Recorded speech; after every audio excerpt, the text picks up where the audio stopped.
guys, welcome back to my channel. Today's video is going to be on this look here, and this look is screaming pumpkin spice, everything nice, pumpkin spice, something nice.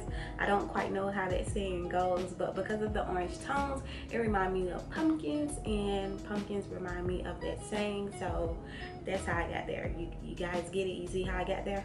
But this is the look. I really hope you guys like how this look turned out. I finally used my Morphe 3502 palette. I had this palette for quite some time and I never used it, so I finally whipped it out and used it. Also, if you're new here, go ahead and hit that subscribe button down below, as well as the notification bell, just so that you're notified every time I post a new video. And if you want to see how I got this look, then continue watching.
For watching. Don't forget to hit that subscribe button down below, give this video a thumbs up, and go ahead and share this video with a friend or a family member, and I will see you in my next one. Bye.